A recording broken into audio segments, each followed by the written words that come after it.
Para mí es un honor y además, en mi caso, un honor providencial poder clausurar este simposio sobre la figura de Pablo VI. Finalizamos ahora una iniciativa importante para la Iglesia de España, pero me atrevo a decir, como decía también ayer el cardenal Fernando Sebastián, que no solo para la Iglesia en España, sino para la sociedad de España. Espero que algún día la sociedad española sepa reconocer lo que le debe a Pablo VI. Por tanto, una iniciativa importante para la Iglesia y para la sociedad, aunque no lo sepa.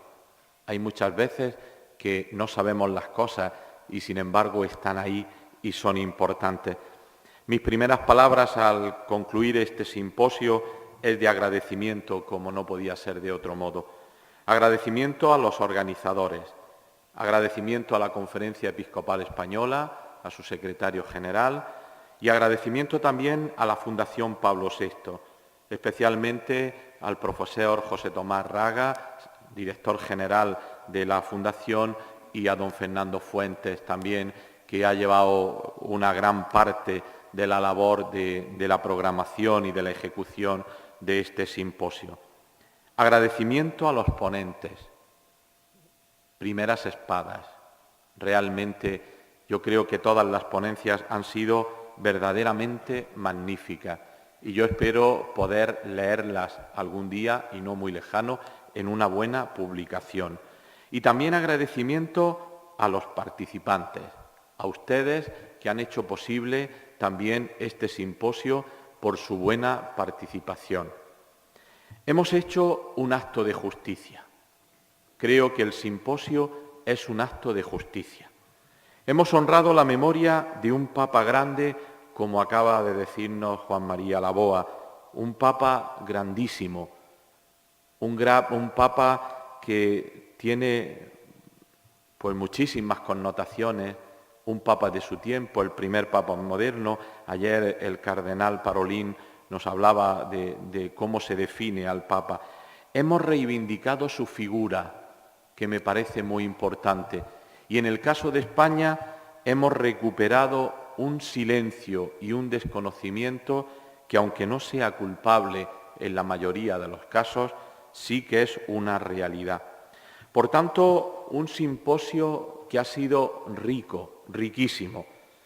Desde la ponencia del cardenal Parolin en la sede de la Conferencia Episcopal sobre Pablo VI y la paz, una magistral conferencia sobre un Papa en salida, como diría el Papa Francisco, un Papa abierto a su mundo, al hombre de su tiempo, pasando por la conferencia preciosa del profesor Vian, el director del Observatorio Romano, que nos presentó a un Papa profundamente entrañable.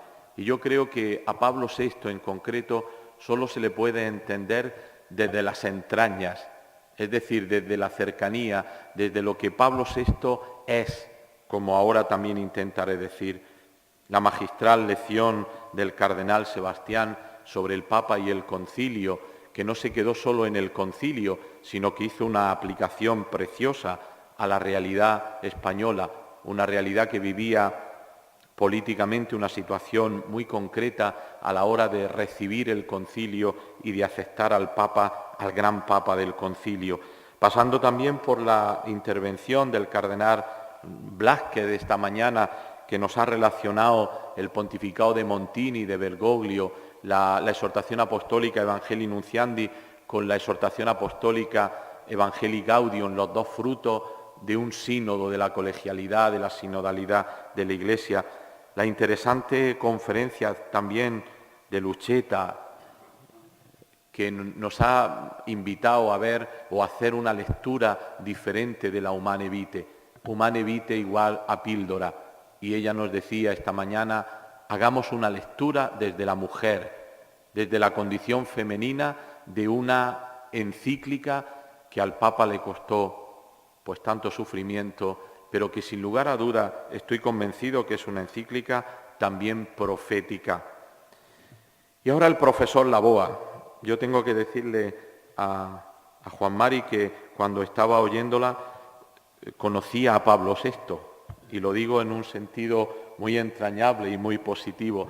Me sentía muy identificado, como ahora verán algunas cosas que pienso decir y que lo tenía escrito antes de escuchar a Juan Mari. Estoy deseando poder leer esa ponencia que sin duda es más larga, como han visto ustedes que ha ido pasando folios. Pues bien, a la hora de hablar de Pablo VI, quisiera traer unas palabras o una idea del cardenal Rabasi en una de las últimas publicaciones del Instituto Paolo VI de Brescia, un retrato espiritual que hace un poco de tiempo que ha publicado Studium, Pablo VI, un retrato espiritual. Y ahí empieza diciendo el cardenal Rabasi, que hace el prólogo, que Joseph Roth, este escritor de la Mitteleuropa del siglo XX, en una obra que se llama La fuga sin fin, habla de que el rostro de cada persona es un rostro que se va haciendo su propia historia. Y él dice que en Pablo VI esto se ve fundamentalmente. Eso que el Papa Francisco tantas veces habla de la realidad poliédrica, en el Papa Montini se ve de un modo especial, desde sus propios orígenes. Pablo VI, como cualquiera de uno de nosotros, está totalmente tocado y mediatizado por sus orígenes.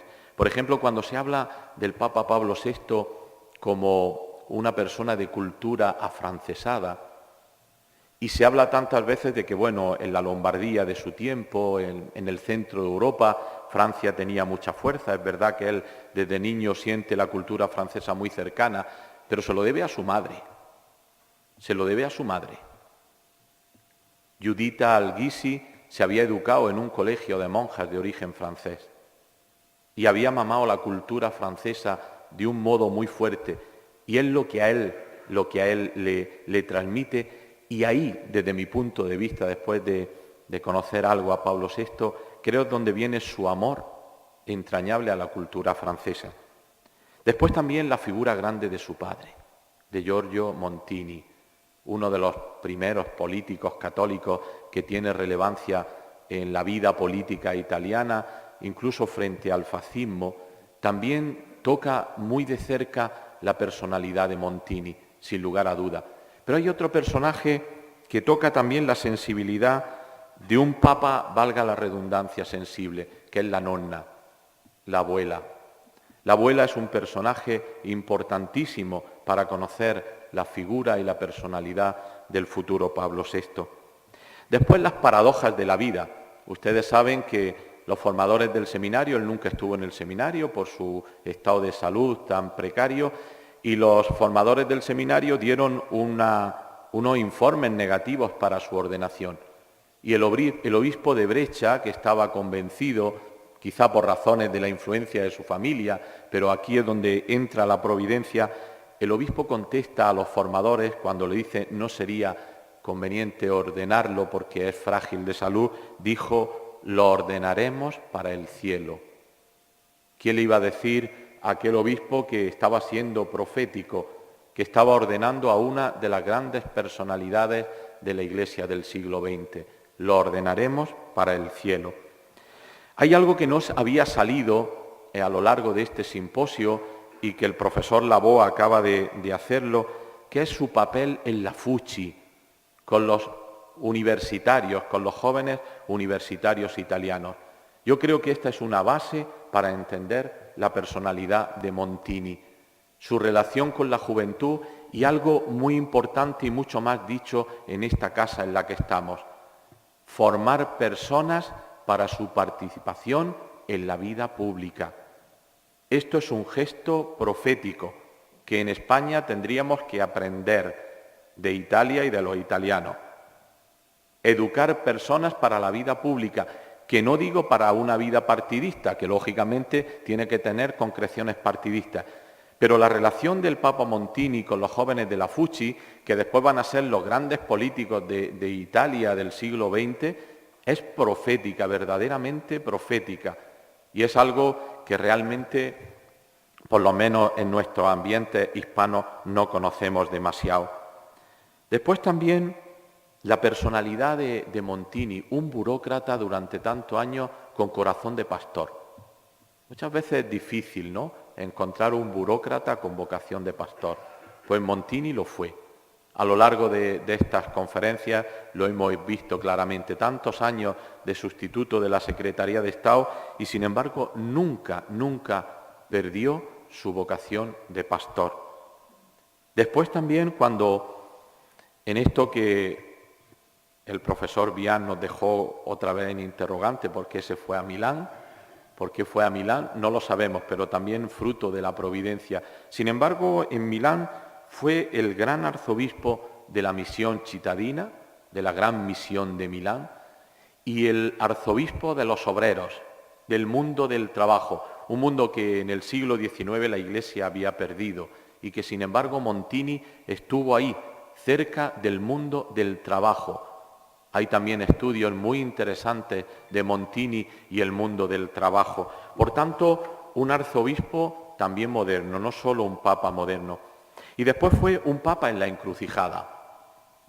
Mucho mejor que yo lo puedo decir, lo ha dicho Juan Mari Laboa. El papa que se encontró con un concilio, que quizá él nunca habría convocado, pero que sin embargo tuvo el arrojo de ser una de sus primeras decisiones como papa de continuar el concilio.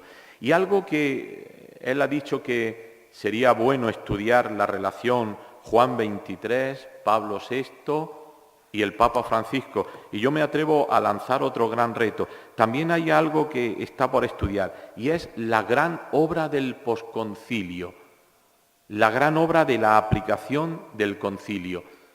Son innumerables los documentos, los motu proprio, donde el Papa va descentralizando la Iglesia, va aplicando el concilio. Es el Papa que empieza en la Ecclesiam Suam y termina en la Humane Vitae. Este de Ecclesiam Suam a Humane Vitae es todo un proceso. El Papa de la simpatía al mundo, el Papa del diálogo, el Papa de la cordialidad, al Papa que tiene que tomar decisiones que muchas veces son difíciles y con la misma cordialidad, nos decía Laboa también, con la misma cordialidad él toma decisiones con sufrimiento. Hay por ahí una obra italiana que se titula I gesti del Papa Montini, donde habla de este Papa que no solo se hizo de palabra, sino que se hizo de gestos. Cuando tantas veces se ha dicho el Papa que besa el suelo, nos decía ayer también Bian, el primer Papa que besó el suelo fue Pablo VI. El Papa que se quitó la tiara fue Pablo VI. El Papa de la primera concelebración en la historia de la Iglesia, en la Basílica Vaticana, fue Pablo VI. Y así podíamos decir un etcétera, etcétera, etcétera, de los gestos del Papa Montini, con lo que esto supone para su personalidad. Y por último, el Papa en la encrucijada que termina diciendo o termina rezando, dicen los que estaban cerca que las palabras que repetía aquella tarde del 6 de agosto de 1978 eran fiat voluntas tuas. Es lo que quería que don Maki, su secretario, repitiera con él, fiat voluntas tuas, hágase tu voluntad. Y ahí tenemos ese fantástico testamento y ese pensiero a la muerte, que no solo es una obra teológica y espiritual fantástica, sino una obra literaria para la literatura italiana no menos fantástica. En la catedral, en el Duomo de Brescia, en la catedral de Milán, hay un monumento a Pablo VI, mucho antes de ser beato, incluso creo que antes de morir, que realmente es impresionante. Es un relieve en bronce donde se ve el Papa revestido de capa pluvial, apoyado en la cruz, en su báculo que han utilizado los papas siguientes, un báculo también del arte moderno, y es un Papa que se sostiene porque se cae sobre el báculo y detrás hay una puerta grande. Es todo un simbolismo de lo que es la personalidad y el pontificado de Pablo VI. El báculo es Cristo. Y Pablo VI, que se cae, se apoya en Cristo. Ahí tienen en la carpeta una de las intervenciones más hermosas del pontificado, que es la homilía en Manila sobre Cristo.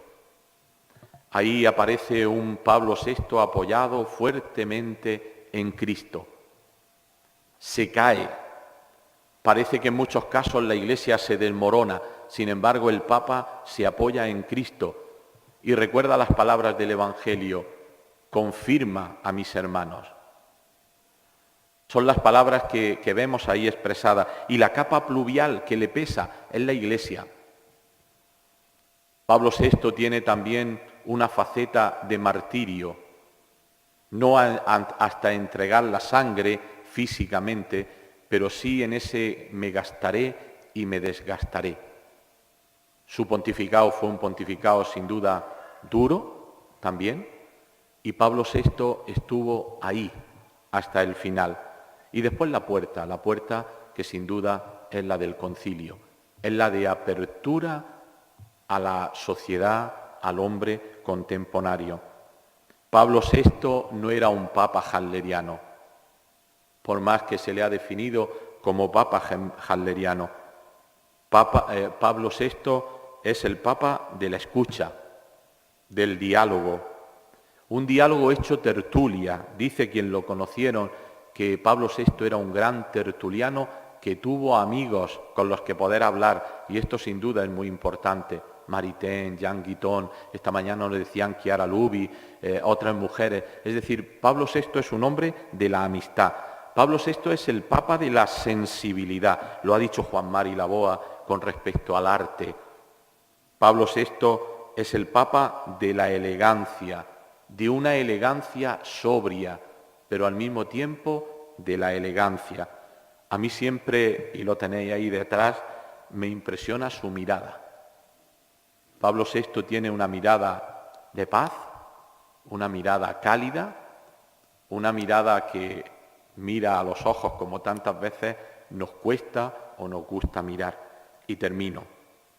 Este simposio no puede ser solo para recordar el pasado, para agradecer el pasado, sino que yo desearía que fuera una mirada al futuro. Ver la personalidad y la figura de Pablo VI tiene que ser también para nosotros un deseo cuando salgamos de aquí. El deseo de conocerlo más y mejor. Yo os invito a leer a Pablo VI. Es una gozada leer a Pablo VI. Desde la Ecclesia Ansuan, la Evangelii Nunciandi, la Gaudete in Domino, etc. Hay tantas y tantas textos de Pablo VI. Afortunadamente tenemos también traducido al español muchas biografías de Pablo VI que son verdaderamente hermosas. En la página web de la Fundación Pablo VI tenéis una amplia bibliografía, ¿no? Estoy viendo ahí enfrente a Eduardo de la Heras, que es uno de los grandes biógrafos de Pablo VI en español, y tantos otros, ¿no? Y después también un deseo de vivir según la mentalidad de Pablo VI, poniendo a Cristo en el centro, ese amor apasionado por la Iglesia que revela en tantos momentos y que tiene su punto más álgido en el testamento y en el pensiero a la muerte, cuando habla sobre el amor a la Iglesia y sobre todo que es tan importante para la Iglesia de hoy y de la que tantas lecciones nos da el Papa Francisco, la simpatía por el mundo moderno, la simpatía por el hombre contemporáneo. Qué importante es. Los otros no son nuestros enemigos, sino que son nuestros hermanos, porque no vivimos en un mundo de competencia, sino, como terminaba diciendo Juan Mari Laboa, en la civilización del amor. Antes de terminar, quiero hacer presente la carta en la que se une a nosotros y siente no estar con nosotros el presidente del Instituto Paolo VI de Brescia, el profesor don Angelo Maffei, que ha escrito al profesor Raga también, disculpando su presencia. Pues muchas gracias y de verdad que al final yo creo, al menos yo me siento feliz de haber celebrado este simposio, de verdad, de gran altura, pero sobre todo de gran significado para la Iglesia española, a la figura del beato Pablo VI. Muchas gracias.